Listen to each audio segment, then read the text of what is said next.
World that happen to be listening. It's Steve Aste and Roy Piskadlo with Truth and Consequences. Welcome to our show, and it's go time.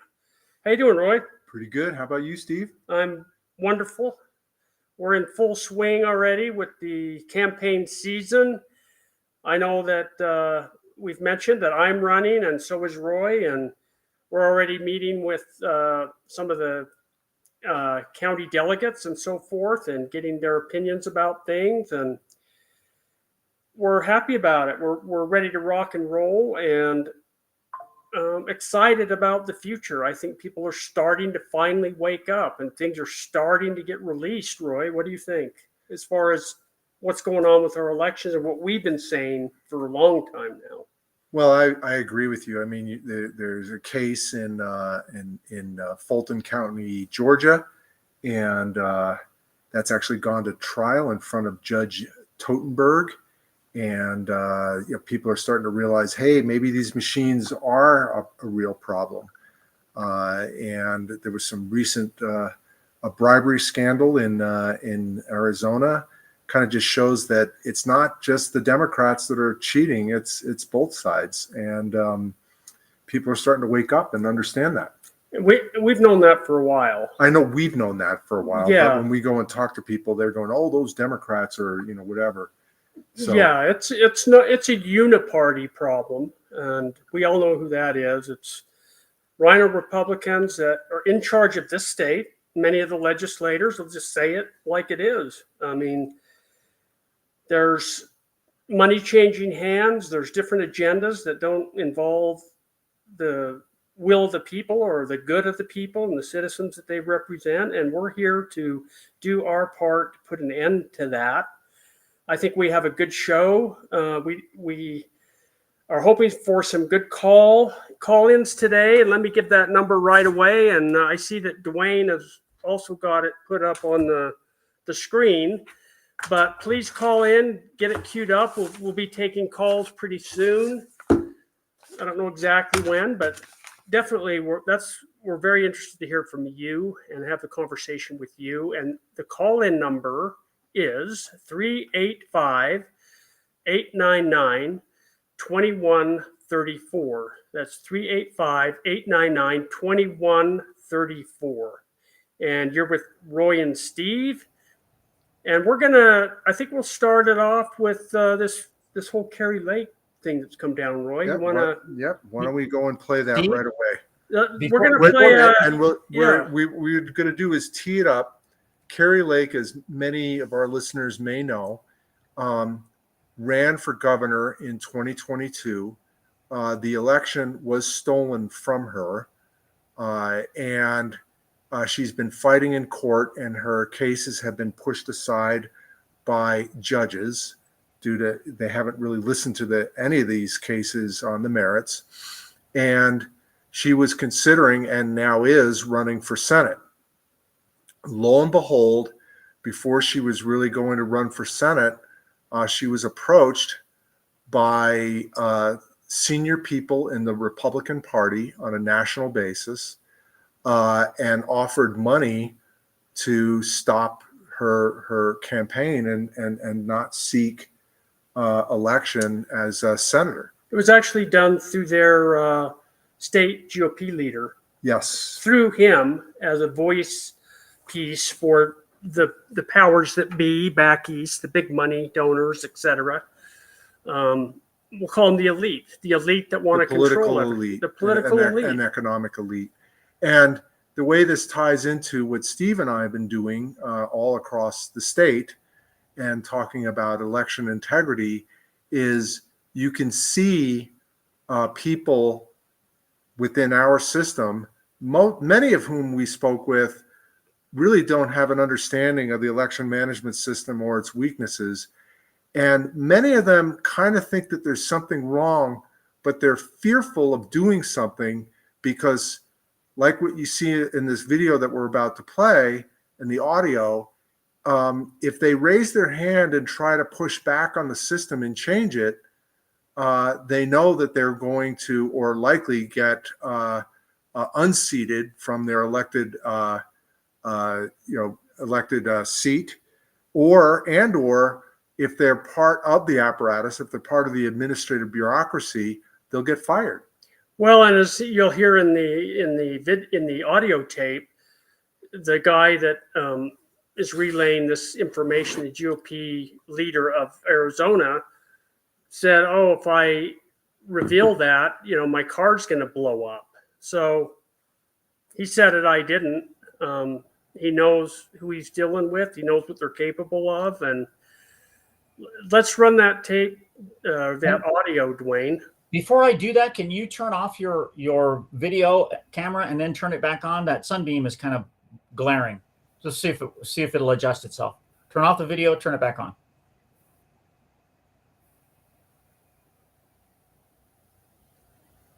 That's a little better. All right. You ready? All right. You ready for the war room, Bannon? Why don't Yes, you tee sir. that up, and if that continues to be a problem, we'll put something up.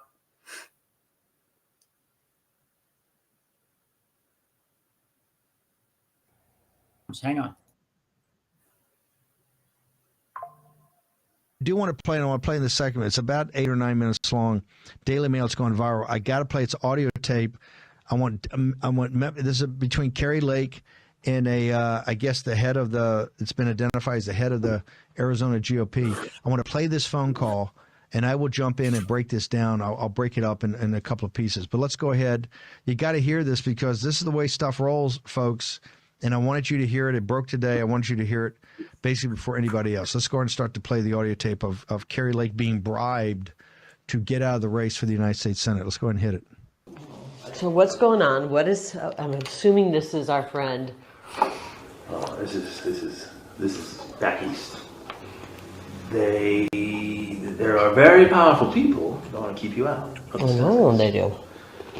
But they're willing to put their money where their mouth is in a big way. So, this conversation never happened. This is crazy though. They should want me. I'm a great candidate. People love me. These people are corrupt. Well, maybe you're right. They are right. They are corrupt. Maybe. This never happened. Don't go. Do you ever though? I don't get myself in trouble. If you say no, which is fine, it's your choice. Don't tell people. They're gonna try to have me murdered. Not either. Today's world, man. If that stuff that came out last week is right about the cartel stuff, I mean, they say the cartel's operating in 50 states right now, like all 50. You know? So what's going on? Who is it? What? forget the who. Let me just tell you the what. Let's just say there are people calling around saying, "Gosh, no, they can't read this. Never read this." If you say no, don't. Because I got offered to buy out. Don't use it. Because then we lose our ability to get things done in the future. Here's my problem. Rather than just say, let's work with her, she's a great candidate. Because they don't own me. And it pisses me off. Yeah, it's not about ownership. It's about control. I don't know it's about control. It's about being on the team. I guess that's, you know what I mean? They want to be on the team. They want you to be on their team. But Just team. You know? But if they're pushing a globalist agenda, I can't do that. So what do they want? What do they want me to do? You want to stay out for 2 years. But, let me tell you what I can offer you. But, I said you can do whatever you want. It's a talking head, isn't it? So, the ask of me was, it's kind of funny. So the ask I got today from back east was, is there any companies out there or something that could just put her on the payroll and keep her out? And I said, well, what do you want them to do? Like, whatever we need to do. This is about defeating Trump. And I think that's a bad thing for our country. DeSantis is not America first. This is about the final death blow to Trump. And I don't think that's good for our country. And you know I love Trump. I love Trump. It's not good for our country, Jeff. It's not, but at the same time, I'm not even sure Trump can win again. I don't know that he can win again. I think what it really comes down to for a lot of people, it's not really about like control or agenda. It's about the ability to raise money to win. You know, if you really want to know, all of politics boils down to money. I think. And even on their end, like what makes them the most money? I know all these consultants don't want their payday to end, and I don't want to make a deal with these kind of people. This is a hill worth dying on. I'm not. If they're going to steal the election to make me and our movement go away, I'm not letting them do that. I owe it to the people of Arizona, Or to carry their torch and their voice. Or you don't go away, but you pause. This is the battles right now, Jeff. And you fill your coffers. No, the battle is right now. The battle is right now, and we don't have time to pause on this battlefield. You're not. I'm going to say that. You know, What you can't scratch their back. It's not afraid of you. Yeah. You don't have anything to offer them. And they're sitting around people that have stuff to offer them. You know what I mean? It's just it's a back scratching club. That's all DC is. It's a big back scratching club. You're in no position to scratch anybody's back, and you've already made it known that if you get there, you're not going to scratch anybody's back. I don't scratch people's back. You know, I've been on the outs with a lot of people for a long time because I don't scratch backs. You know, where are we in 2 years if they steal the election again? Listen to what you're saying. Why don't we do something about it so that we the people can pick our... What can we do? I'm not willing to accept that. And I'm going to be the biggest fucking pain in these people's ass. And go back and tell them that. I'm running, and I'm going to be the biggest pain in their fucking ass. I'm willing to tell them that. And they're going to have to fucking kill me to stop me. I know. Look. And You don't have to tell them that, but I don't think they will, but... Nah, I don't think that's the way they are. Either they come around and try to work with me, or I'm just... What would that entail? That would entail not telling... Layman's telling me, you got to distance yourself from Trump. No, you distance yourself from DeSantis. He's all butthurt about that. But what I'm saying is, don't tell people that. I'm with Trump, okay? I want to work for the betterment of Arizona. I'm not going to let these people back in D.C. tell me not to run. I'm telling you not to run. I'm not going to pause for 2 years. The battle is now. I'm offended by whoever these people are that they're trying to buy me out of. Well, you should be honored. But I'm offended that there's people back there who just don't give a shit about our country. Do you understand, though? You should be honored. That means they know how powerful you are. Well, I can tell them If that. you weren't powerful, they wouldn't want to have this conversation. Yeah. Right? You should be. Very few people get this. I know. I'm pissed that they don't care more about our country. It's all about the mighty dollar to them. And that's offensive. I don't know. I honestly don't know. They want to get Trump so bad. They want him out so It's not bad. about Trump. This isn't about Trump. It's about you. It's not about Trump. It's about you. It's not about Trump. Some people that are in on this, I know. Listen, I can win. Why don't you go back and tell them that I can win? And why don't they get behind me? I see these things through a different lens. It's very personal to you. This was you. It was your name on the ballot. And I get that. And it's a very personal thing. Well, I have a appointment coming up, and I have to work on my book. Yeah. I'm not good. I appreciate their concern. Just to say, is there a number at which I can be bought. not be bought? That's what it's about. You can take a pause for a couple of years. No. And then go right back to what you're doing. No. 10 million, 20 million, 30, no. A billion, no. This is not about money. This is about our country. I think it's disturbing that they would even, that anybody would think this is... No, to be fair, even me, I'll say this. I want a fresh face right now. For the reason that I've never seen anyone, I can't think of a single person in a federal race who's lost, ran in and won. I can't think of it. If you can think of it, let me know. I am not going to let these people who hate our fucking country tell me not to run. You should call them and tell them to get behind me. I mean, I can win, and they should get behind me. I would happily say those words. Yeah. Do you think my words will carry any weight? No. Okay, well, did you think you would come in here and that I would be bought? It's not being bought. Yes, it is. It's, I think, It is being bought. No. They are trying to buy me out of running. And it's actually, I mean, all right, I'm flattered. I'm offended. I'm offended for our country. We have people like this who live here. What I think is this, is it can give you an incredible opportunity to have a bigger voice to fight for stuff than you currently do. Yeah. You know what I mean? Yeah, I don't want to deal with people like this. These people are American, and I think they're unethical, and I would be absolutely immoral if I did that. Again, That's immoral. I couldn't look at myself in the mirror if I, you know. it's very powerful people that are willing to, they really want someone different. They want new names, whatever it is. So they want Jim Lehman. That's a new name. No, actually, that's not even, that's a possibility, but they're even asking me, like, I know they've got all these new names, and I'm going to beat each and every one of them. Sorry, Jeff. Take it back to them. oh, I gotta get working. I know you I do. love you, but I gotta get working. all right, I appreciate it. I mean, I'm just can't believe this. Hey, again, be honored. Instead of them just them working to beat you, they're trying to like. This is about getting Trump out.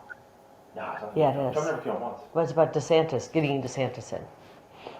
Getting DeSantis is getting Trump out. You're reading too deep into it. Well, let's see what happens. Maybe my case will go through. Maybe they'll do the right thing. I hope so. I do too. That's my first goal. But they can't have me in the governor's office because then we're going to root out some of this corruption. But again, it's like, You know what it is? The people don't get to choose their elected officials unless they're pre-approved by the swamp. And the swamp doesn't pre-approve of me. You need a strong party to help. I think you should go public with this and then say, hey, No. these people don't want to, they don't want, And they're, then I turn my key in my car and I just. tell them I'm not flattered. I'm offended that Don't they, tell anybody we had this conversation. I'm offended that they don't care about our country more. I actually wish you'd just give me a counter offer. That's big. Give me a counter. I can't be bought. Come on. I can't. All right, I'll see. Okay, bye-bye.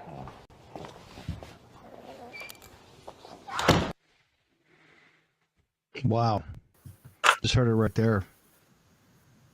For Let's end it here.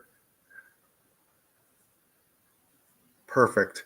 Hey, what a scumbag! This is the I'm going back to very. the phones, guys. Have fun with this.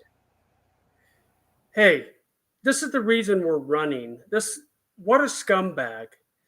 It's these kind of people that are running our country, and we as a people need to stand up now. That's why we are here. That's why we're here. That's why we're doing this podcast. That's why we're running. I mean, that's why we traveled the state. That's why we've been meeting legislators. We as a group need to stand up against tyrants like this. It is crazy. Absolute craziness, Roy. yeah. So that was Jeff DeWitt, who is now the former head of the Arizona GOP. He resigned a few hours ago after this video and audio surfaced. And denied doing anything wrong, by the way. As he resigned. Yeah. I wonder if he's going to even have a criminal prosecution. He should. I mean, there should be somebody to go after him, but I'm not sure whether the Arizona AG is going to do that, because that was the attorney general who won the election by stealing it from Habe Amadei, who was running, and he's not gonna want to prosecute this guy. He's in on it. Yeah, he's in on it. And the thing to keep in mind, I mean, really the reason that we played this is, one, we're going to tie it back to election integrity and what we need to do, but we need, as a group, as just average citizens, one, be able to identify this quicker and see it. Two, how to figure out how to make a change. And then three, we need everybody to get involved. everybody's got to get involved. And call this stuff out. It's because it's rampant, and it happens here in Utah too. And it doesn't mean that, when I think about it, there are good people in both parties.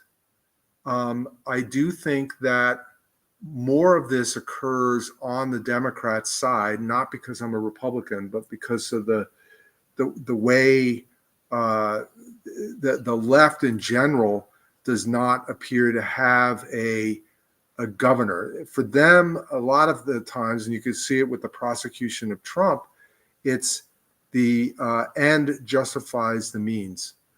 Well, I'll agree with that to an extent. I don't know the level comparing each party and who does what. What I do know is they both do it, and that it's rampant, and that's why we call it the uniparty, because it's really they're not Democrat nor Republican. They are part of the uniparty, the globalist elite that want to control us, and they do it with money, by lying, by buying people, and just hijacking our elections. This is one of the worst forms of election interference that I can think of, is paying people off to not run. And this is election interference at its onset. One of the things that Carrie Lake said towards the end was, she said, the people can't actually choose who their leaders are, their elected leaders are. And one of the ways you see it, and it happens on both sides, one of the ways that you see it is in the primaries. So you see it in primaries here in Utah, where you see two, say, Republican candidates going up. And we had, during the last election, 2022, you being one of them, a lot of people who were very vocal about election integrity, and you could see them getting defeated in their primaries by people who were not going to do anything about it and just go along for the ride. Those were all the people that lost. Every single one of them lost, and you could see it. He's in the talking election about here data. in Utah. That's right. Yeah, and you could see it in the election data that there was something fishy about it.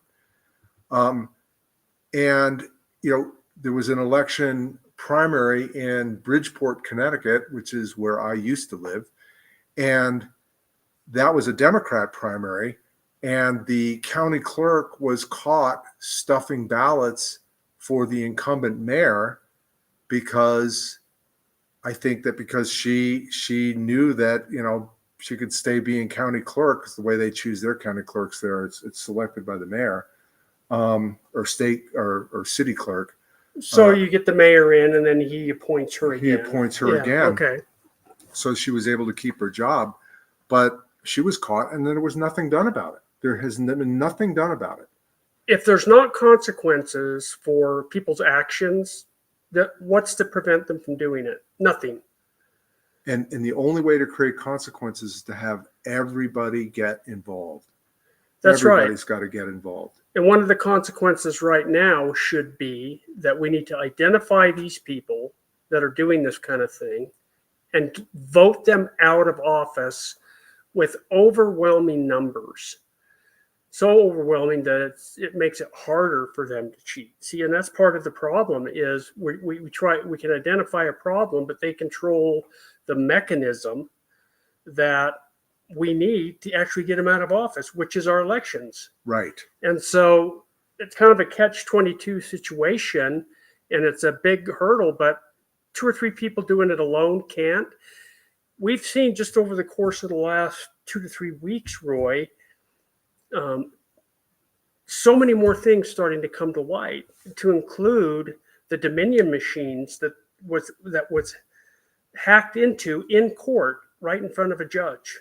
Before we go to that, because Well, before we go to that, one way, and this is something that I've learned, and I want to put it to you, Steve.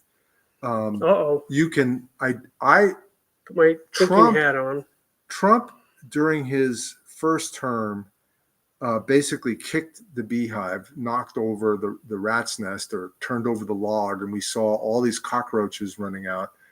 And it was through his efforts that at least opened my eyes to more of what was going on. And that was like a black pill moment for me, or a black pill process for me. And the commonality, the common thing between all these people is that you look at who their donors are. And it's, as an elected official or running for office, it's a scary prospect, because you're thinking, oh my God, where am I going to get all of this money just to run for a seat? Like, That's true. It's expensive. Your Senate district seat, a normal, what have you been told that you have to raise? Around 50,000 just for a state Senate seat. For a state Senate seat. And a state House seat, last time I spent about 35,000 of my own money. And so when you see these people, you look at who their donors are, and then you have to say, look, their donors are making, big contributions to these campaigns, and listen to what the words coming out of the mouth of the candidate, and ask yourself, is that candidate being influenced? Any human being, if they're saying, oh, I want to really get elected, and you're going to get a multi-$1,000 donation or even larger to a PAC, like, these people that are going after Kari Lake, you realize that it's difficult to be a human being and not be influenced by those donors. And so you're going to start to spout, what is the policies that are consistent with that donor's views, and their views may not be aligned with average people like you and me. Well, to me, that comes back to a moral foundation in your life. I mean, can you be bought or not? And do you stand on principle or not? And like Kari Lake said, I can't be bought. I can't be bought. Is it 1 million, 10 million, 20? Is it 1 billion? No, I cannot be bought. This is more important than money. But for some people, money is the end all, and there's never enough. Never enough of it. So it's either you do it for altruistic, moral reasons, or you're in it for yourself. And I see so many people, even here locally, that run, and it is all about them and their career and their advancement. And same thing nationally. And I would submit that it happens in every state. Oh, of course it happens in every state. Yeah. And to a very large degree. I'll go even further. It happens in every country. Yeah. In every state, in every country. Yeah. In every country. Now, I would never suggest that, some of the more rural and even city races are unimportant. They don't cheat in those, and people actually legitimately win. But they're very selective about who they decide to target, like Kari Lake, and do whatever is necessary to get them out of the race. And that's just the first step. Well, you look at, let's say, two prominent politicians in our state. You look at Mike Lee, and then you look at Mitt Romney, and you have to look and say, where is the vast majority of the money coming to support that candidate's campaign? Mike Lee, to my knowledge, did not. I mean, he's raised a lot of money, but a large percentage of his donations were from small dollar people like me and you. Yeah. And then you look at Romney, and he had much bigger money coming into his campaign from people who wanted to have access to Romney.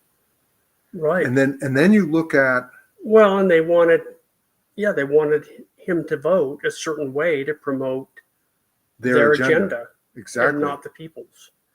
Exactly. And our nation and our state is full of people like that, and we need to continue to root them out. And Well, and then now going back to your election, tying it back to election integrity, what is really pretty interesting is, and through our travels, there are a lot of people that we met, county clerks, board of members of board of canvassers in each county, and state legislators, on both senators and House House representatives. And interesting, there were a large number of people that really didn't have an understanding of the election management system, and they didn't know what they didn't know. And yet I still think there were enough people that saw what was going on, understood what was going on, and I think that they were fearful of raising their hand and trying to do something about it, knowing that the system could turn against them and push them out. Just push them out. Some of those people were, I would say, willfully blind. They could see it and they just say, look, it's just too big of a hill for me to climb, and I'm not going to do it, because if I do it, I'm going to get blown out of my seat. I don't have the ability to fix it. Then there's still others that I'm pretty well convinced would know enough about what was going on that they were pushing it. And the status quo fits them because they can use it, that system, to benefit themselves. I agree. Hey, we'd really like to hear from you. We'd like to have a discussion with you. This is Steve Aste and Roy Piskadlo on truth and consequences. And I'd like you to call in at 385-899-2134. Be brave, call in, just have a discussion with us. We'd really appreciate it. Hey, there's somebody calling in now. Oh, that's Roy's phone, sorry. Maybe we should take that call, Roy. It says spam. Oh, it does? We don't want that call. Well, it's better. It's probably a robocall from China. Yeah, we should take that. So, again, please call in. This is about you. This is about giving you a voice. Tell us what you think about that Kerry Lake tape that we just played of the state GOP chair in Arizona. What was his name? DeWitt again? Jeff DeWitt. Jeff DeWitt, and him trying to, essentially, he was the middleman in trying to get Kerry Lake to drop out of the Senate race, and he got caught. He got caught with his pants down. I think he quit today, but he denied any wrongdoing, and I think that he's probably crossed the Mexican border already, heading out of town. Wouldn't you think? I know. I don't think he has to go very far to cross the Mexican border. No, I think know. it's already moved up over Tucson. I think Phoenix. I think it's harder to go that way than it is to come this way, isn't it? It is, yes, because they'll stop you at the border going into Mexico. Isn't that crazy? It's harder to get into Mexico than it is for them to come here these days. So that's a whole nother issue for a whole nother day. But it's all part of the grand plan, and it's not working. It's being revealed, and we're here to reveal it. And we want to talk to you. Please call in. Don't make me beg, because I won't. 385-899-2134. We also want to. But you going back to something you said a minute ago, you were saying about this case in Georgia, in Fulton County, and that's an interesting one because for a while people have been saying, we've got to get rid of the machines because you can use the machines to actually manipulate the election. And there was a race in 2018 with Stacey Abrams against the current governor of Georgia. Yeah. And who is it Kemp? Yes, that's right. Kemp. Yeah.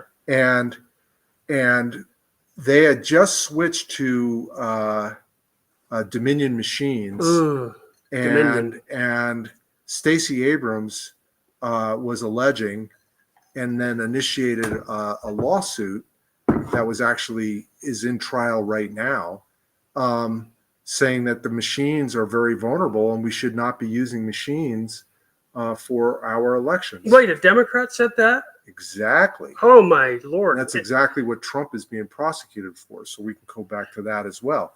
But well, I just to interject. I mean, that's been,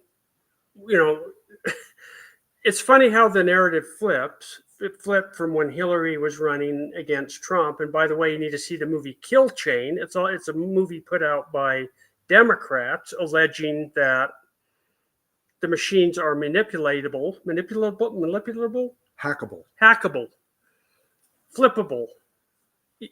With the flip of a switch, you can change the entire election, and yet,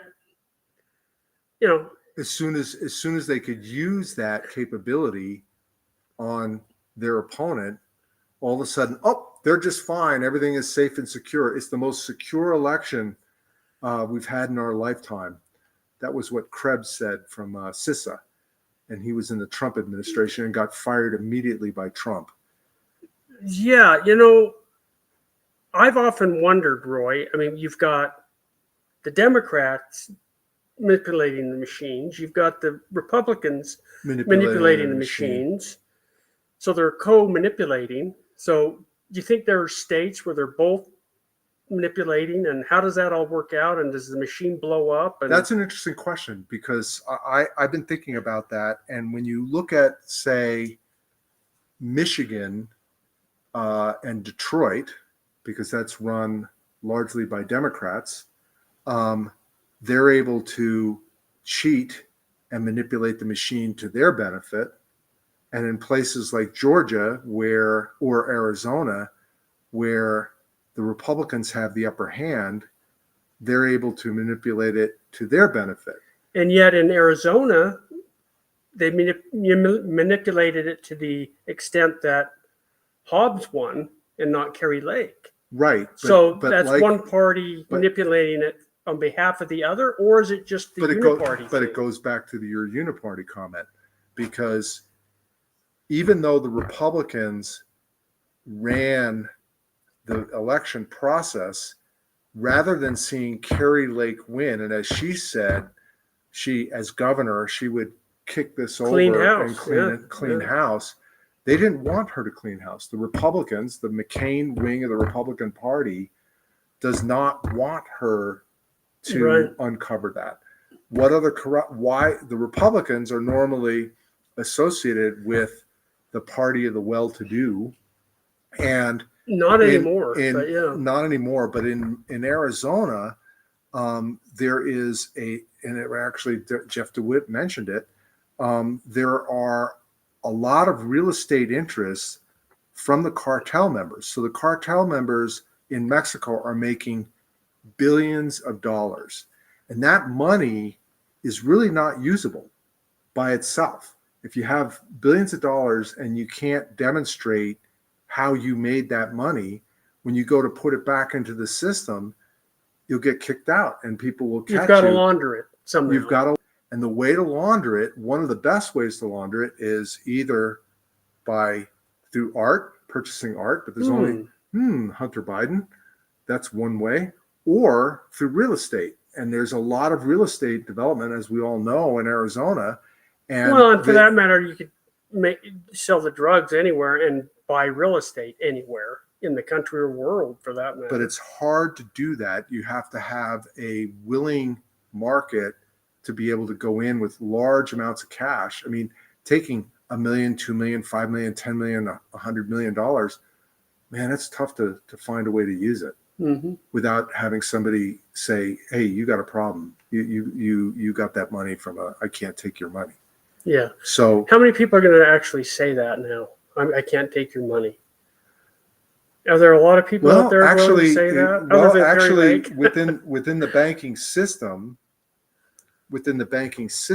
it's very hard to move large amounts of money without having a suspicious activity report, a SARS report, which is what has been the ultimate problem with Hunter Biden.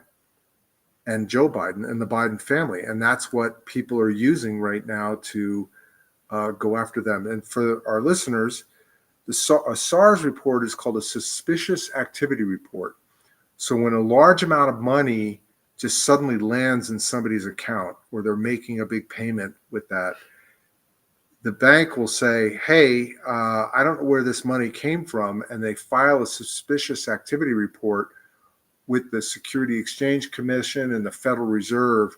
And basically that's like tattling on the person. Mm-hmm. And, having come from that industry, we're always on the lookout. And because you as a financial institution, like a big bank or something like that, you could get prosecuted if you don't report something like that.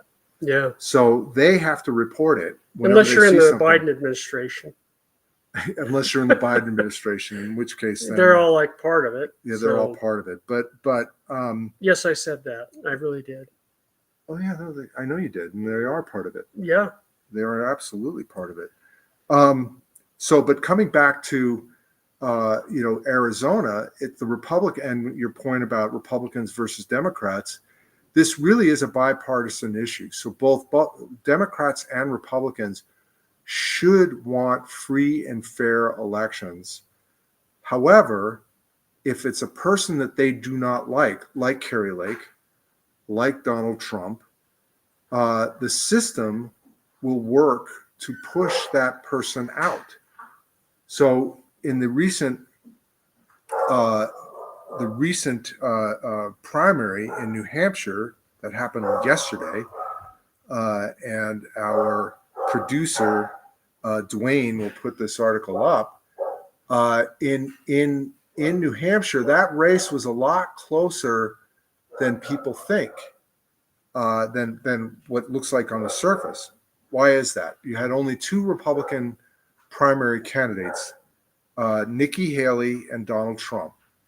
And Trump won by 10 or 11 points. There it is. But yep, there it is. But what ended up happening is a lot of Democrats, and we have this problem here in Utah. We really do. We do. I've seen it firsthand. Yep. I've had them admit it to me. Yeah, just like they did. It's so dumb in this article. We'll get to that in a second. But what's interesting is in New Hampshire, independents or non-declared people can vote in either primary, either the Republican primary or the Democrat primary. And there were a lot of Democrats in New Hampshire that switched their affiliation before the deadline, which I think was around October 5th or so, to non-affiliated, kind of like an independent party. And they then voted for Nikki Haley. And there's an article right now up here on the screen. We're not quite on it, Dwayne. Can you double check that? It looks like some article on AI. There we go. Thousands of Democratic New Hampshire voters are switching party affiliation. But the argument, when you said that they're switching to vote for Nikki Haley, that's not entirely accurate. I would argue that they're switching to vote against Trump. That's correct. And not for Haley. And I saw a CNN exit poll last night that said it was 70% of the non-affiliated voters in New Hampshire said that they would not voted for Nikki Haley, would not vote for a Republican candidate during the general election. Yeah. And I think New Hampshire has allowed that for a long time. But what we're seeing here isn't dissimilar. You just have people that are anti-conservative principles running for state, at the precinct level. They're running for county delegate and state delegate to essentially interfere with the selection of the Republican Party nominee. And so that's election interference A different form of in a election. different form. Guys, I have a little fact check for you. That is in New Hampshire, you have to vote for the party you're registered for, but what they did was they changed their voter affiliation before the primary for Nikki Haley, as opposed to. So you have to vote for the party that you're in, but then you can change it later for the general and vote for another party. No, there was an October deadline. Dwayne, my understanding is that unaffiliated voters, independent voters, can vote Well, hold in it. either primary. You can't. Well, here's the fact check. Hold it. Oftentimes, there is a confusion between unaffiliated and independent. Let's first make that distinction. Independent is an actual party. Mm-hmm. Unaffiliated literally means you are not affiliated with a party. Either party. Independent Any is something party. totally different than Mm-hmm. unaffiliated. Trust me, I but- know. I was unaffiliated. I was just looking at the law here. The fact check is that a Democrat who's registered You're as not a looking Democrat. on Google, are you? What's that? No. I look at the law. Okay. A Democrat who is registered in New Hampshire cannot vote for a Republican. That is You have correct. to vote. But Correct. if you're unaffiliated or you've changed your party, then you can vote Right. for. Well, Right. But what everybody has done, my understanding, is that instead of going from Democrat all the way to Republican and then to switch back before the general, the majority of them in New Hampshire have done is switch from Democrat to unaffiliated so that they could then vote in either the Democrat primary or in the Republican primary. And many of them that went unaffiliated, switched from Democrat to unaffiliated, did so that they could deliberately vote in the Republican primary so they could vote against Trump. Right. None of this voting for Nikki Haley stuff. And yeah, there's a handful, but the large percentage are clearly voting against Trump. And we see the same thing here at our precinct level, where you have Democrats And the caucus process. in the caucus, where you go to your precinct caucus, which ours happens to be, just for nobody that's listening, because we have 0 listeners, but you can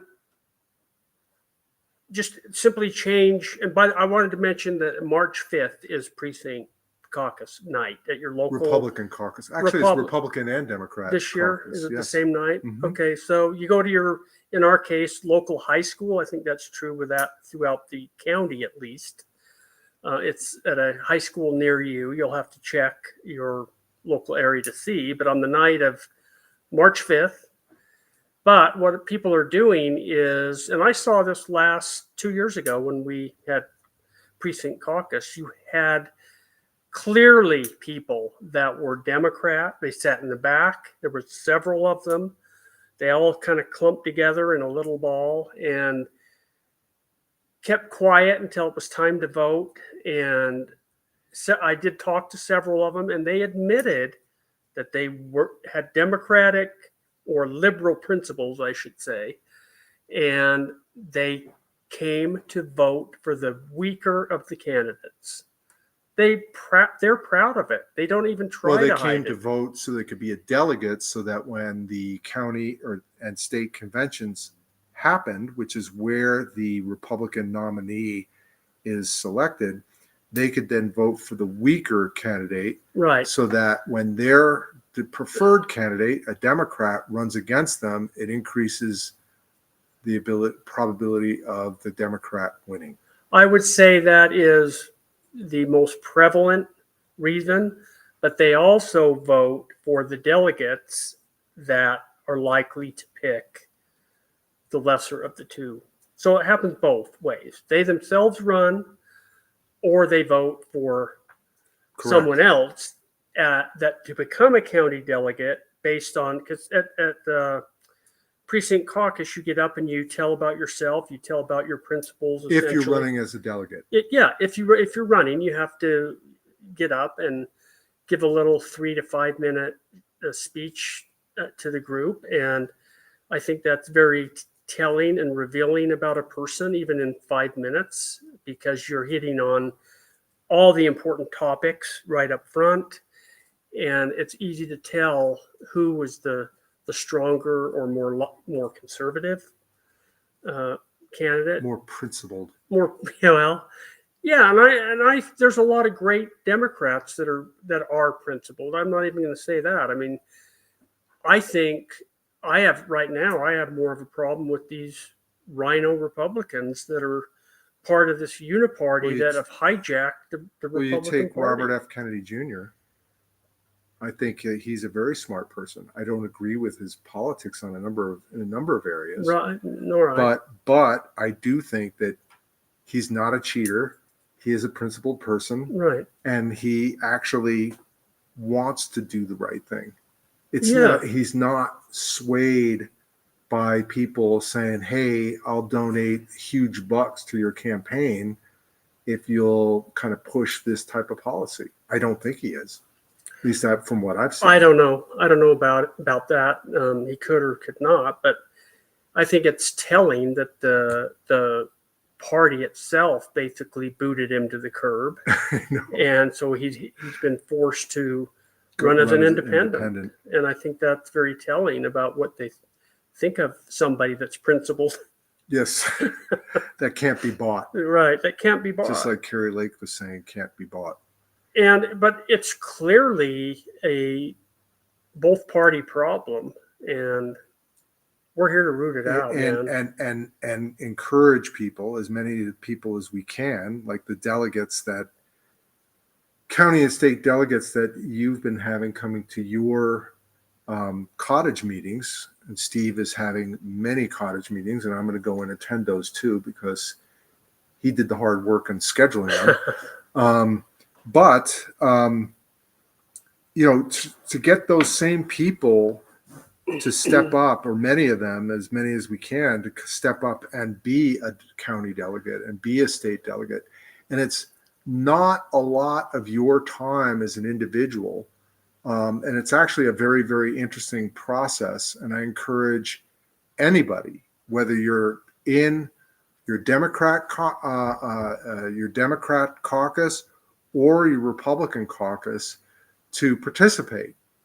Because as a delegate, whether it's county or state delegate, what you will end up doing within your precinct, what you will end up doing is you'll say, okay, I volunteer for the group, for my precinct, to represent them. And what I'm going to do is interview all the candidates at each level, whether it's the Senate, Romney's seat, or if it's a House of Representative on a federal level, or even a House district level, or a Senate, state Senate seat, or county council member, or this is a big one for Board of Education, State Board of Education, which is an incredibly important position. So those people that go in as state and county delegates go in, and during the convention, the county convention and then the state convention, and you spend basically a whole Saturday basically voting for these different people to become the nominee for that party. And that's an incredibly important job, but I actually think it's quite rewarding, because you actually get to meet these people that we were talking about, these people who are running for these various positions, and it's almost like a job interview. At least that's the way I always took it. When I interviewed Steve and I was going to... Did you interview me? Yes, I did. What did I say? You passed. I did? Yeah, you passed. I voted. Did you vote for me? Yes, I did. I got a vote. You did. Woohoo. So, but that's important, because... I had to laugh. Nobody else would. At your own joke. Yeah. So, but that is an important thing for everybody to do. And it's the reason I got involved. I didn't understand it I got involved because I saw what happened to Trump, and that got me involved in the Salt Lake County GOP as a volunteer. But as I got in deeper, I got in and really started to understand the system. And a while back, the Republican Party always chose its nominees through what's called the caucus system. And I don't know whether people have actually heard about the caucus system in Iowa when Trump went there, and it was like in the sub-zero, and Haley and DeSantis and others were running. But the caucus system is exactly what I'm talking about here. You have people they go there and they say, okay, we're going to select the Republican nominee or Democrat nominee, depending on which caucus you're going to. Right then and there, for each seat that's up and down the ballot, all the way from president, all the way down the ballot. You mean like all the way down the ballot? Yeah, all the way down the ballot, down all to the way. lowly seats like the one that I'm going for, which is House District 41. Yes. That's like way down the ballot. No, it's not that far down the ballot. Oh, it is. Not that far. Anyway, it's in the basement. But anyway. But it's one of the most important. It's an important one. Because that's who makes the laws here in the state. That is correct. And that's important. Once those people are chosen, they just move on, and there's no primary. Here in Utah, we passed something called House Bill 54. Senate Bill. It was a Senate Bill 54. Senate Bill 54. I call it the Bob Bennett Bill. Yes. And what that did was it said a candidate for, say, Republican seat, Republican candidate can either go through the caucus system, which I just described, where delegates, county and state delegates, vote for that person as their nominee, or they can gather signatures and then get on the ballot, and that forces a primary. Right. And so I'm experiencing that right now. And quite honestly, I'm very frustrated with it, Roy, because if you get signatures, you're essentially buying your way on to the primary ballot. You can circumnavigate convention altogether, the delegate system altogether, not even talk to them, and go straight to the primary and cast your lots there. And correct me if I'm wrong, but when you go to a primary, once you're going to a primary, that's when Democrats can actually vote for you the weaker the two candidates. Well, no, right? in the primary, they still have to be registered as a Republican. Democrats cannot vote in the Republican primary. They can switch and still vote. Just like they do for the caucus system. But it also opens the door. Here's the difference, in my view. I wanted to make Roy's absolutely right about what he said, but I wanted to make. See, I'm not facing a primary, so I ran for the seat he's running for last time, and I had an opponent. He signed up for it this time, and he gets to go all the way to the general election in November because no other Republican signed up. And just to be clear, Steve twisted my arm, said you got to go for it. I'm going to go for the Senate seat. You go for the House district seat. And I said, okay, I said you might as well. Might as well. I said, okay, I'll do it. And so I plunked down my $89. $89. And by the way, there were a couple of just fill in the pieces about what Roy said that I wanted to clarify. There's two kinds of delegates. There's a county delegate and there's a state delegate. So if you're a county delegate, you will vote for candidates that are running within your county. Once it crosses over into another county or multiple counties, it becomes a state delegate. So there's two separate conventions. The county delegate for Salt Lake, or the county convention, is April 13th this year. And the state delegate convention is 2 weeks later. So that's when all the state delegates go. And they'll vote for like governor, They'll vote for attorney general and state senators. No, I mean federal senators, U.S. senators, and even Boards of education. boards of education and our congressmen, and anything that's statewide, like the AG or the auditor or the treasurer. That's all state delegates. Some senators, like the one in Dwayne's county, is it Winterton, Dwayne? Wasatch. No, but he encompasses like 5 counties. Winterton is like your senator in Wasatch, but it's also Duchesne, it's also Vernal, it's also several other counties. Yep.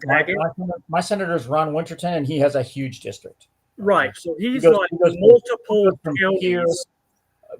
here through Iron County, through through Duchesne County. It's all over the southeast of the state.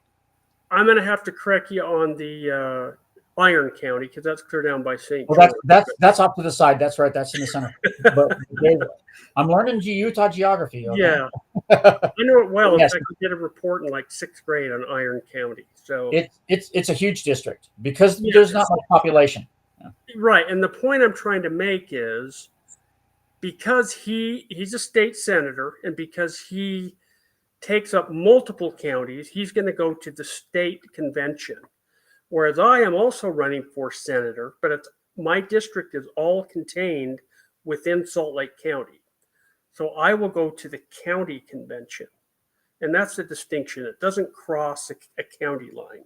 And as a state or county delegate, going back to what I was saying before and going back to the beginning of this conversation, the interesting thing is, and this is something that I've learned since getting involved, is you get to sit in smaller meetings talking to House, people who are running for the House district or the Board of Education, et cetera. And one of the things that you can see is, okay, who's funding their campaign?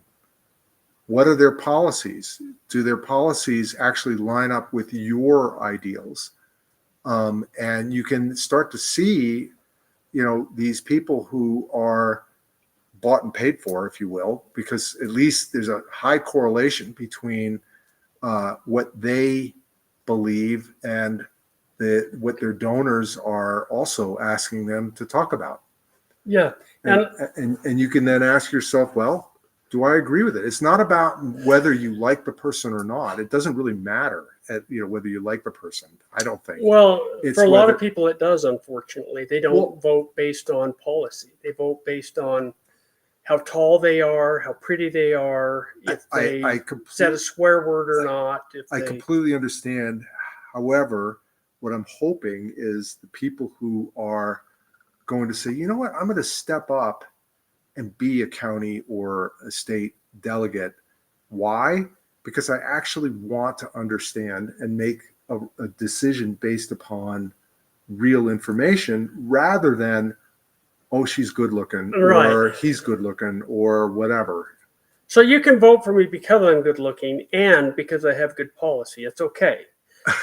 But here's the thing. I think the point that Roy's trying to make is, for example, last night I had a delegate meeting.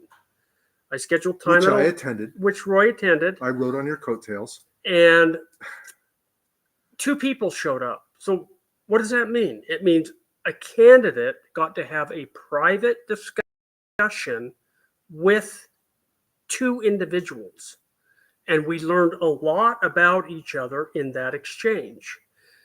Now, if somebody circumnavigates that process and goes straight to the primary, you will never, ever have that opportunity as a voter to have that kind of a discussion. That's why the caucus system works here, because you are, if you want to win, you have to get out and talk to the smaller groups of people rather than wait for the primary and just take out billboards. I'm greater than he is. Look at me. You don't know anything about them personally. You can't. You know about them, what they want to say on a billboard. And you can't get that personal one-on-one kind of interaction that you would in the delegate or caucus convention process. And that was my first delegate meeting as a candidate. And It was. Yes, it was. That was really small. After caucus, there'll be like 20 people that show up to those. I wanted to get a jump on it before precinct. And I wanted to do that with you as well, because I'm a new candidate and I would like to win, but I'm going to get an easy pass through this caucus system. Well, but I might as well get going now. It's good to have that practice, if you will. We all need that on how to interact most effectively with people that you want to vote for you. And you've got to relay that information. It's much easier to do on an individual basis in small groups. You're, on the other hand, how are you going to, and by the way, what is your strategy to win the general election? What are you going to do? How are you going to get your message to the people? I don't know. You have to tell me what my strategy is. Well, I'm just personally, kidding. I think I already did You did. what I would do. And But I'm actually going to listen to you a lot, as well as listen, other people. You listen to me? We argue, but yeah, I do listen to you. I know we do. And I think that's because we like each other. You don't argue, with people you don't like, you get out of here. But anyway, two of the candidates out of the four in my race are going straight to signatures, and they're going to go right to the primate. Now, and that comes right back to what we were talking about when we opened up with Kerry Lake. There's enormous amounts of money, and it also comes back to election integrity. There's an enormous amount of money, which is what we're all about, by the way. Mostly huge part about. of it. Huge amount of money, even in these smaller seats, because of the ability to influence policies at the state level. Mm-hmm. And so Kerry Lake was offered a very large sum of money to drop out of the race. Obviously, money's got to come from somewhere, and the people who are willing to pay that money want the candidate of their choice in there because they can influence the decisions that candidate, if they win, makes. Here, in talking with the people, these are delegates, and they volunteered their time. And they came last night to spend an hour and a half or so with us to talk about the issues. And what I learned was the issues that they have, and what they have, told us what was on the front of their mind is actually, in large part, on the front, consistent with what you and I have. And the reason that they got involved is exactly for the reason that we got involved. You know what I found so far, Roy? And I've had 4 or 5 of these meetings now. Last night was the first one you came to. First one I had about 5 people, but then it was 3 and 2 and 2. And I've noticed it's the people that, what I would call America First candidates, that show up. It's the ones that, because everybody's invited, but it so happens the ones that have shown up, with maybe one exception, were like-minded, which is unusual. Right. And so I'm not sure what that says, other than they are. There's a concept in economics where, the people that come and apply for certain things, they kind of self-select.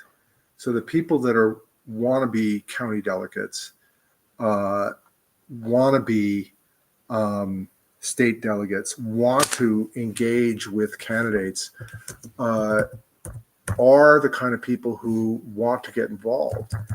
I will say that the people that we met last night are also frustrated.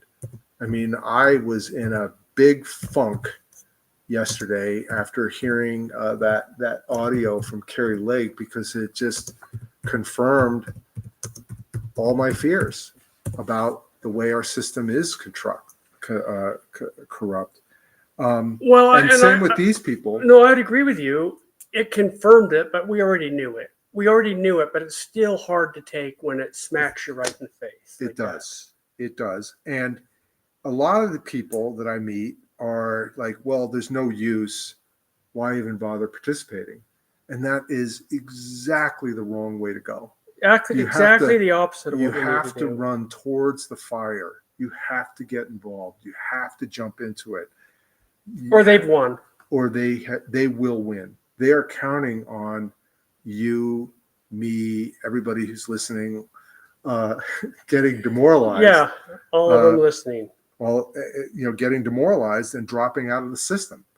When I was working in Venezuela, right when Hugo Chavez was running for the first time, I couldn't vote because I'm not Venezuelan, but I was there and I was talking to all my friends, and they were going, it's just a waste of time. Hugo Chavez is going to win anyway, and all these other people, they just dropped out. Well, what that did was Hugo Chavez won, and then all of these people, like the House of Representatives and the governors and all of those people in his party won. Whereas if they could have actually voted,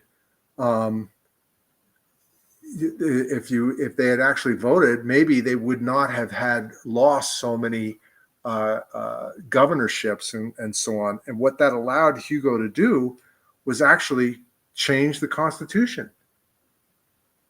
Okay, the same thing was happening in Don't Mexico. get me started on the Constitution. He was able to change the Constitution and then just gut the country. The whole country just fell because they gutted the Constitution. AMLO, who's the current president of Mexico, won. He won a large number of governorships in these Mexican states. But it wasn't enough to really change the Constitution. So he proposed a number of laws, and he initiated certain laws by fiat, like Joe Biden did by saying, I'm going to forgive all the student loan debt. No. But he was overturned by the court because he did not have Did he have him killed?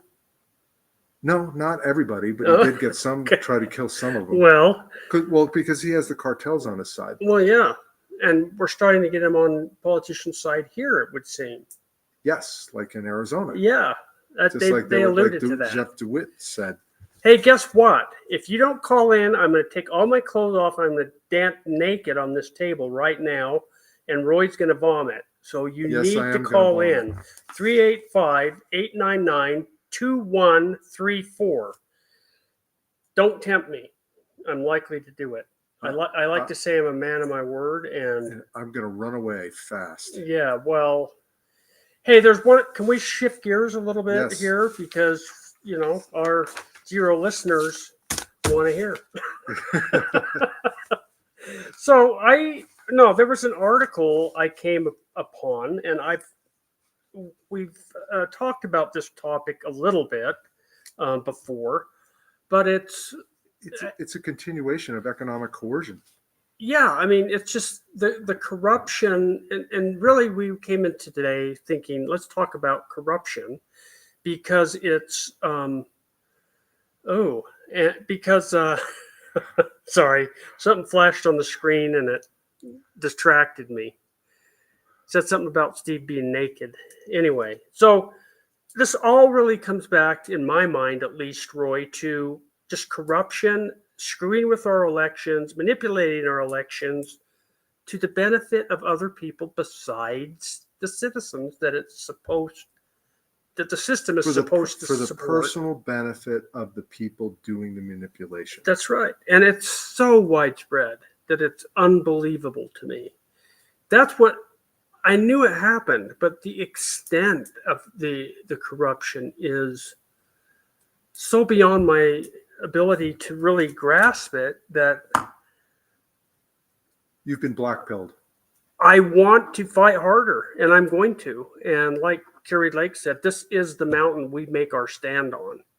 The hill we die upon. The hill we die upon. And it's our little bunker hill. A lot of them died, some of them got away, but we need to fight. And if you're not in the fight, you need to find a way to get in it. And I don't know what that looks like for you. Support somebody good. That's run for, or jump in yourself as a county and state delegate, a precinct chairman, something. vice chairman, something. Do something. Are you going to be one of those people that at the end of the day you're lying in bed? And I always go back to this because I can just picture it in my mind that we're on our dying bed and we're thinking back on our life, on all the things that we could and should have done, but didn't do. This moment was for us. Precisely. You and I, stand up. Not just you and I. Well, he and I and Us Dwayne and all our somewhere, listeners. and then you, whoever is not. I can see the 0 there, so I know nobody's listening, okay? You might be listening on Rumble or Twitter, which is unlikely. Or but if you Telegram. are, and if you're listening to this later, not live, and I've got some asses to kick, by the way, because I had some people say they were going to listen, and by God, they're not. I can see that they're not listening. You mean like Fred? I don't want to name names right now, but Fred's my dad, and he's dead. So, Yeah. okay. He's But- listening up there. You know, as Dwayne pointed out, some people may listen to this later. I hope they do. But in all seriousness, you know, we want to have a little fun on this show. I didn't want to be all dry and everything, but get involved because we all have to. Not for us, for our kids. Roy's got kids. He's got grandkids now. I do too. This is why we're doing it. I want to be able to stand before God one day and say, I tried. I want a little pat on the back by God and to say, good job. Now, it's our job to stand up and try. The results are in God's hands. But we have to try. Woe is that slothful man that does nothing. He knows there's a problem and he does nothing. Don't let that be you. Get up and do something. Okay, I'm done preaching. I came across this article this week, and it's all, for me, it all ties into the integrity of our system, election integrity. Why are all these things happening? It's because we have the wrong people in office. Some of them are duly elected, but a lot of them are not. Like Kerry Lake said, they are selected, and that happens here in Utah. Okay, I'm going to start naming names soon. I really don't want to do that, but we're going to start naming names and putting tape on our car doors to see if somebody planted a bomb under them at night. But we're almost to that point, okay? So I don't think that's going to happen, really, but we got to call them lose out. your primary. You know, then I won't have to meet with delegates and all that. But actually, it's a good process, and I've enjoyed that. But so here's the article. And I think I actually looked in the archives for it, so it's not a recent article. It's been out for a while. And there was an article done by the Associated Press that talks about Utah's ties to communist China. And the article reviewed and found that China and its advocates won frequent legislative and public relation victories here in Utah. Why would that be? Why would the Chinese party have victories in Utah? Roy, why would they? Would they have to have some kind of connection? Money? Are they paying people money? Is there incentive for those in elected office to? Going back to this article, at least it isn't overt payments like what we heard with Kerry Lake. Well, it's more like, hey, I want to come in and do a certain type of business. And if I do that certain type of business, the person, the legislator, or whoever it is that's supporting that activity is going to benefit economically from. There's more than one way activity. to skin a cat. And the article doesn't point to actual money changing hands, but like you said, there's other ways to gain economic activity or benefit than just taking a straight payment of millions of dollars. And I don't know if these people are or not. Many of them may be getting actual money. This article doesn't allege that. I don't know that for a fact. I don't have the evidence of that. But what I do know, and I actually heard this from the state Senate president himself, that doing business with communist China, we may as well do it as Utah because somebody's going to do it. I don't want somebody in office that's going to have that kind of an attitude. That's corruption in my view. You know, it's interesting, and I do believe that our state senators know this, and many of our elected House representatives know this as well. But if you're doing business with a company in China, it is really a subsidiary of the Chinese Communist Party. No, they are actually doing business with the Communist Party, this article alleges. So, and quite honestly, aren't most businesses in China owned by the government? They are partially owned by the government. You cannot. So, yeah, I mean, you can't, like Apple's subsidiary or Tesla's subsidiary or Ford or GM or whoever's over there, their companies over there are majority owned by the Chinese Communist Party, voila. which is not the Chinese people. No. It is like saying we have the Democrat Party or the Republican Party or the Green Party or whatever party it is, and there's only one party in that country. It is the Chinese Communist Party, and they are an entity unto themselves. They are, you know, China's about 1.5 billion people.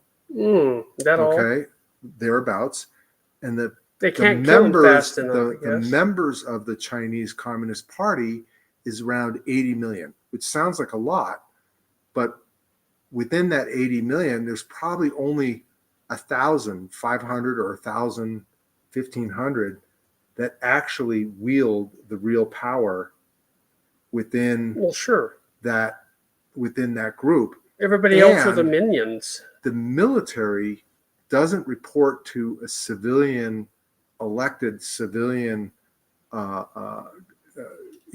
group that runs or dictates what the military does, like in our system. There, it's actually part of the Chinese Communist Party. So imagine if the Democrat or the Republican Party actually had its own military and could enforce its will on everybody else.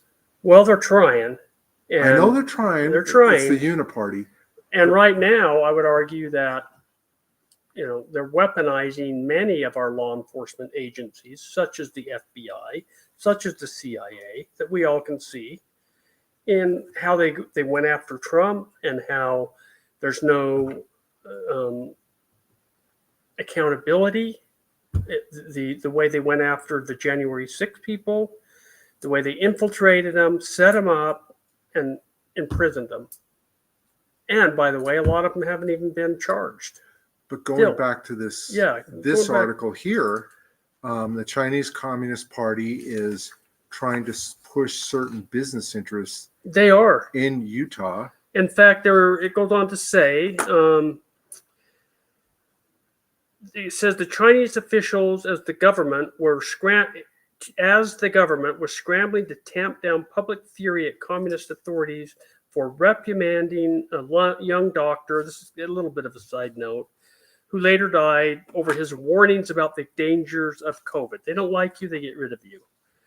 Around the same time, Utah officials were thrilled when China's authoritarian leader, Xi Jinping, sent a letter to fourth grade students in Utah. What in the hell are they doing? Why is that allowed? Why are fourth grade students allowed to have direct communication with a murderer, a Communist Party leader that murders millions of people, that harvests live people, body parts and organs? That's not a good picture. It's not good in any way, shape, or form. I think they go on to say that a Republican legislator said that on the state floor that he just couldn't help but think how amazing that was. That Xi would take the time to write such a remarkable letter. Another GOP senator gushed on the conservative radio show that Xi's letter was so kind and personal. Wow, that is wonderful. I got all warm and fuzzy reading that. Who are these people and why are they allowing that to happen? Not good, people. The letter was heavily covered in Chinese state media, which quoted Utah students calling Xi a kind grandpa, a familiar trope in Chinese propaganda. Really. State lawmakers have frequently visited China, where they are often quoted in state-owned media in ways that support Beijing's agenda.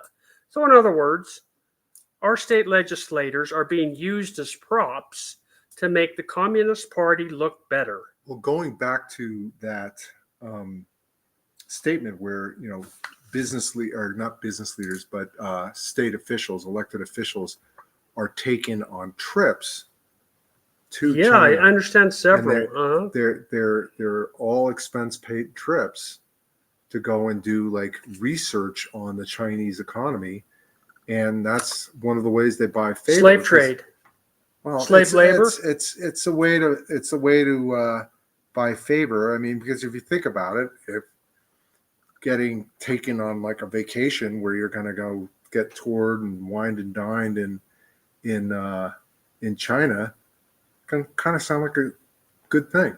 You get a lot of influence that way, and yet, if you were to take a government, let's say you were doing a municipal bond underwriter, and you were going to take a bunch of officials out for an expensive meal or take them out to play golf, that's not allowed. Yet, taking people over to China is allowed. Nice free trip, using them as props to make Xi Jinping look grandfatherly and so great. In the meantime, he's killing millions of his own people. It makes zero sense. Why would the state of Utah do that? Why would they agree to do that at any level? I don't care if they're going to bring billions of dollars to this state. Keep it out. It doesn't belong here. That kind of ideology does not belong here. And that's what they're ultimately getting, is their foot in the door here. Let's read a little more. Utah Republican Senator Jake Anderegg, never heard of him, told the AP he was interviewed by the FBI after introducing a 2020 resolution expressing solidarity with China in the early days of the coronavirus pandemic. It won nearly unanimous approval. A similar resolution proposed by the Chinese diplomat was publicly rejected by the Wisconsin Senate. Ander Egg on his face, let's call him, said the language was provided to him by Dan Stevenson, the son of a former state senator employee of a China-based consulting firm. Stevenson and another Utah resident, Taoyin Li, are amongst China's most vocal advocates in Utah. Both men have supported and sought to block resolutions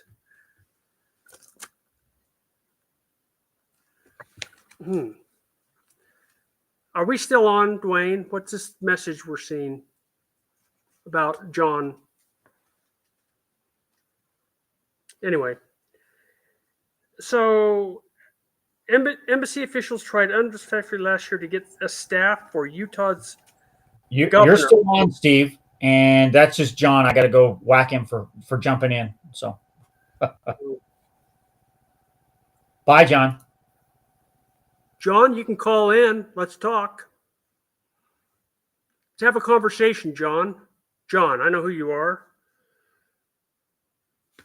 Get your old mug up here. Anyway. Back to it, Steve. Yeah, Sorry. it's all right. After embassy officials tried last year to get staff for Utah Governor Spencer Cox to schedule a get-together with Chinese ambassador to the U.S., Lee sent the governor a personal plea to take lunch in a meeting. I still remember and cherish what you told me at the new party held at your home, Lee wrote in a letter adorned with pictures of him and Cox posing together. You told me that you trusted me and you could be a good messenger and friendship builder between Utah and China. Both men said their advocacy on China-related issues were self-directed and not at the Chinese government behest. Do you believe that? Lee told AP had been interviewed twice over the years by the FBI. Well, at least the FBI is doing something right, looking into this. It's sickening. It's sickening what's going on, and I can't stand it. That's why I'm standing up. Well, the point of that article, It goes on, by the way. and consistent with again going all the way back to the beginning, Kari Lake, and is, you know, you can, politicians are susceptible to mirroring the proposals of their largest donors because they're human beings. And human beings are very fallible. And human beings are corruptible.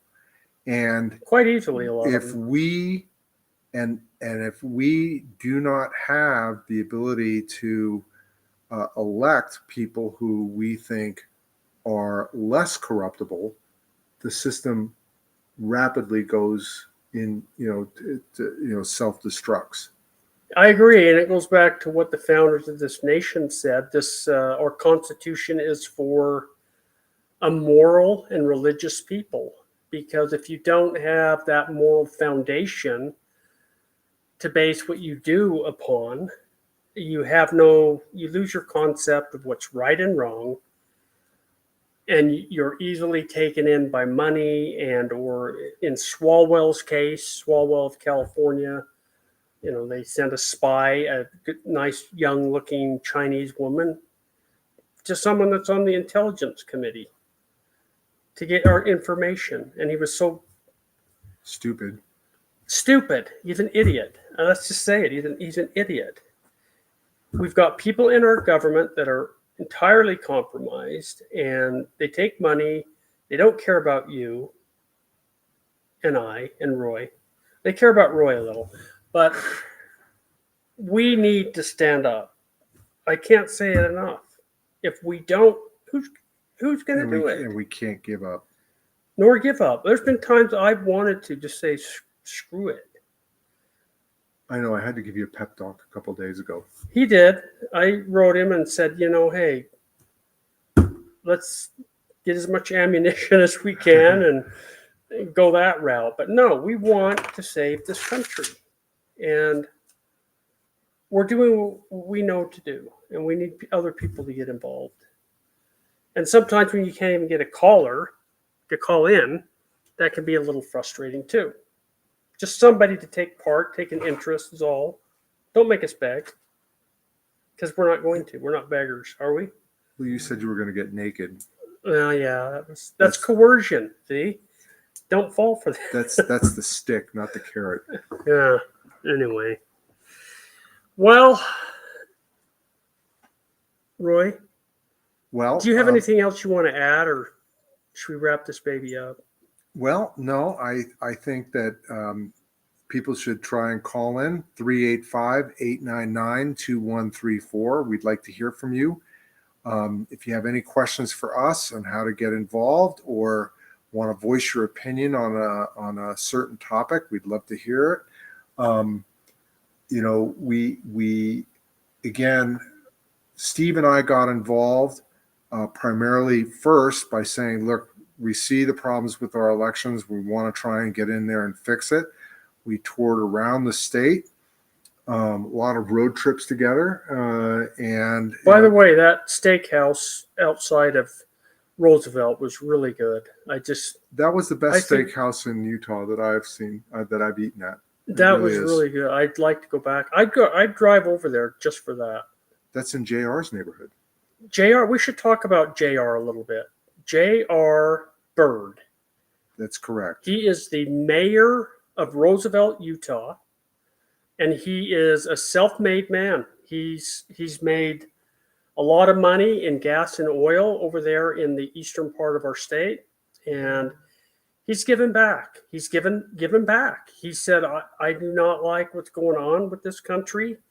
I need to get involved. I need to take my treasure that is hard earned and put forth the effort to become a congressman in the 3rd Congressional District because I want to make a difference. And this is how I'm going to do it. And if you know the story of Carrie Lake, that's the same thing that she started doing because she had a very nice job in the media. Sure. She was well loved in Arizona, and she saw what was going on, and she just said, "I gotta give it a try." And it's definitely not a financially rewarding thing. In fact, it can be life-threatening in her case. And JR, I don't think it's life-threatening in his case, but clearly he has better things to do, financially anyway, with his life. I look at running for this House District 41 and your Senate District 15, and it's going to be a big time consumer. And I could go and make money doing something else, and I'm not going to benefit from it other than to give back to my community. Right. Yeah, JR's that way. I would say that Trent Staggs is that way. Yeah. He's running for Mitt Romney's seat. I mean, he's the mayor of Riverton. Riverton, that's right. Yeah. He's the mayor of Riverton. You and I have met him several times. Yeah. He seems like a real straight shooter. He considers himself a America First candidate, as does JR. I'd like to talk about that in a minute. But what's interesting is with both those men is they're both successful businessmen, and they could spend their time doing something much more financially rewarding and winning, say, in the House of Representatives or winning in the Senate isn't going to make them wealthier per se than what they could do if they were to just stick with their current business. Both of them, by the way, are Trump supporters.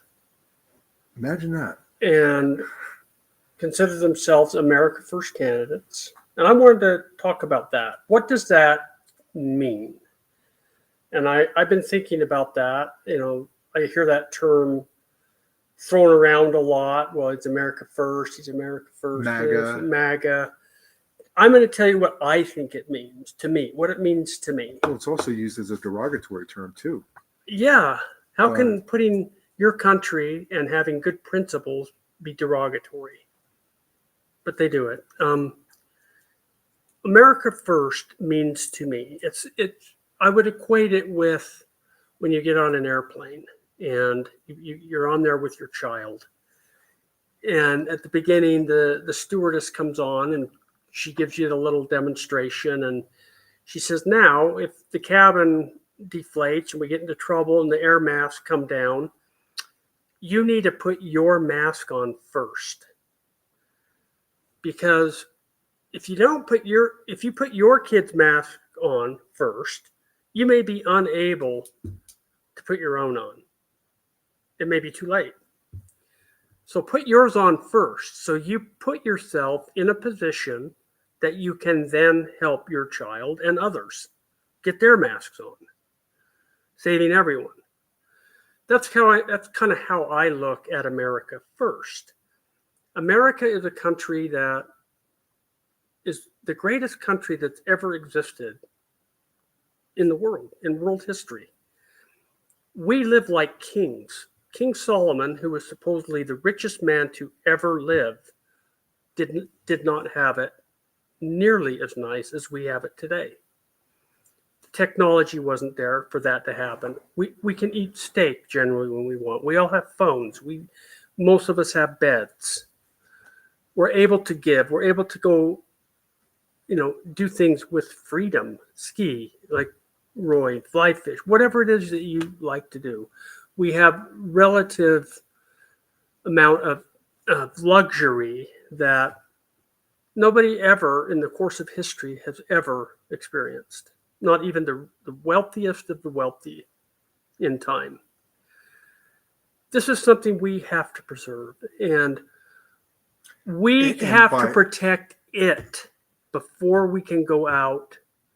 We have to take care of ourselves so we can be healthy as a nation to help others, because we are the most giving country by far that's ever lived on the face of this planet. But if we self-destruct, we are no longer going to be in the position to help anyone else. We can't even help ourselves, right?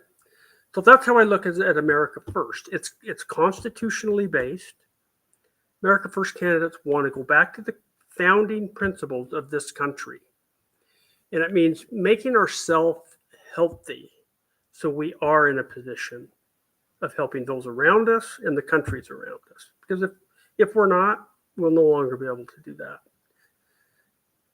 It's morally founded, like our Constitution was based on moral principles. And that's what an America First candidate represents, or is, to me.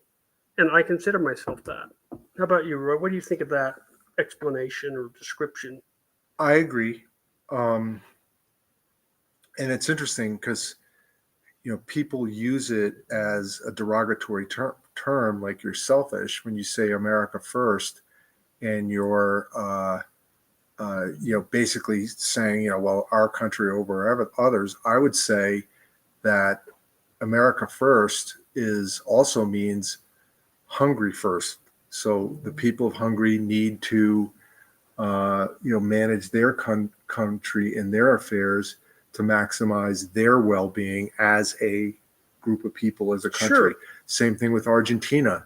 Javier Milei, who just won presidency, is a huge Trump fan and thinks of make Argentina great again, MAGA. Yeah. And he, it's really focusing on making your community, our community is the greater United States, healthy, so that our children are raised with the same values and we are allowed to prosper, and doing so, we can then help other people. If you cannot prosper as a people, or just a very small number of people are prospering, like in a communist regime. Yes, or like in places like Mexico or Venezuela. Or socialism, even. Mm-hmm, then, the country itself is sick. It's sick. It can't do anything for other people. It can't even do for itself. And it's interesting because, you look at capitalism, and people kind of use that as a bad word. Capitalism as an economic system has lifted more people out of poverty than any other system in the world. Ever. And Javier Milei, the newly elected president of Argentina, he was elected in December, gave a speech just a couple days ago in Davos, Switzerland, to all the globalists, all the people who are kind of communist in a way. Yeah, I saw that speech. It's an awesome speech, and he just nailed it, and he was just basically spitting in the face of all these globalists there. And we need more of that. We need more of that. We need people more to stand up for what's right. And going all the way back to the beginning, we need everybody, every individual in Utah, whether you're a Democrat or a Republican, you got to stand up. You got to stand up and get involved. Otherwise, there's going to be a very small group of people that will, whether they're Democrats or Republicans, they're going to take over, and they're going to we are collectively going to lose our freedoms. And we're on the precipice of that right now. There's one thing I think I would add to the overall description of America First. It's not to be considered selfish, because it's based on the premise too that God loved everyone equally. It's not that we feel like we are superior as To a anybody. people or an individual person. It's that we understand that this country and how the founders set it up. They set it up in such a way that we can prosper with limited government intrusion, allowing us to better ourselves without that interference that governments so often have on people. And it is about individual effort, individualism, to the extent that it allows us as individuals to be free, to exercise our capacities to invent and build businesses without government intrusion, and with free of that, and that's proven to show that they will do much better and prosper and succeed at a much higher level than when the government does intrude. So it's really not about the person. It's not, I mean, people so often say, well, the Americans, you think you're better than everyone. It's not that we think we're better than people. It's the system is better. Precisely. Yeah. Precisely. The system is better. You know, and I've had the opportunity to work all over the world. I've got to work in many different countries. And the interesting thing is people are people. Yeah. They're people. And the only thing that makes us different is the underlying system. It's our Constitution, and it's the rule of law. And when the rule of law starts to break down and the Constitution no longer means what it meant. And by the way, I got news for you. It's being trampled all over by our government officials. And most people don't even know what it says. So when that starts to happen, we start to look a lot like other countries that we used to point to and laugh at and say, boy, I'm glad I'm not there. And that doesn't mean that you think that they're beneath you, but that's why so many people wanted to move here. That's why they're coming in by the millions. Mm-hmm. Hey man, I've had it. I'm done. I'm done for the day. I'm just done. So I need you people you zero people to I know we'll probably get 30 views by the end of the month. So thank you for those of you that you people. Yeah. Well, thank you very much. And we will end the stream, and have a good evening.